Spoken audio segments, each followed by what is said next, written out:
ఆంధ్రప్రదేశ్లో ఇవాళ పింఛన్ల పంపిణీ కార్యక్రమం జరుగుతుంది. కూటమి ప్రభుత్వం అధికారంలోకి వచ్చిన తర్వాత ప్రతి నెల మొదటి రోజు పింఛన్ల పంపిణీ కార్యక్రమం చేస్తున్న నేపథ్యంలో ఇవాళ పింఛన్ల పంపిణీ కార్యక్రమం జరుగుతుంది.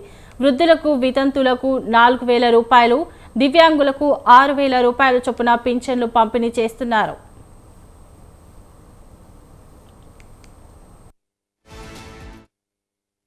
ఉదయం 7 గంటల నుంచి సాయంత్రం 5 గంటల వరకు పింఛన్ల పంపిణీ కార్యక్రమం చేయాలని ప్రభుత్వం ఆదేశించింది. ఈ నేపథ్యంలో గ్రామ, వార్డు సచివాలయ కార్యాలయం సిబ్బంది పింఛన్ల పంపిణీ కార్యక్రమాన్ని ప్రారంభించారు. రాష్ట్రంలో దాదాపు 65 లక్షల మందికి పింఛన్లను ప్రతి నెల 1వ తేదీన పంపిణీ చేయనున్నారు. దీనికి సంబంధించిన నిధులను ప్రభుత్వం విడుదల చేసింది.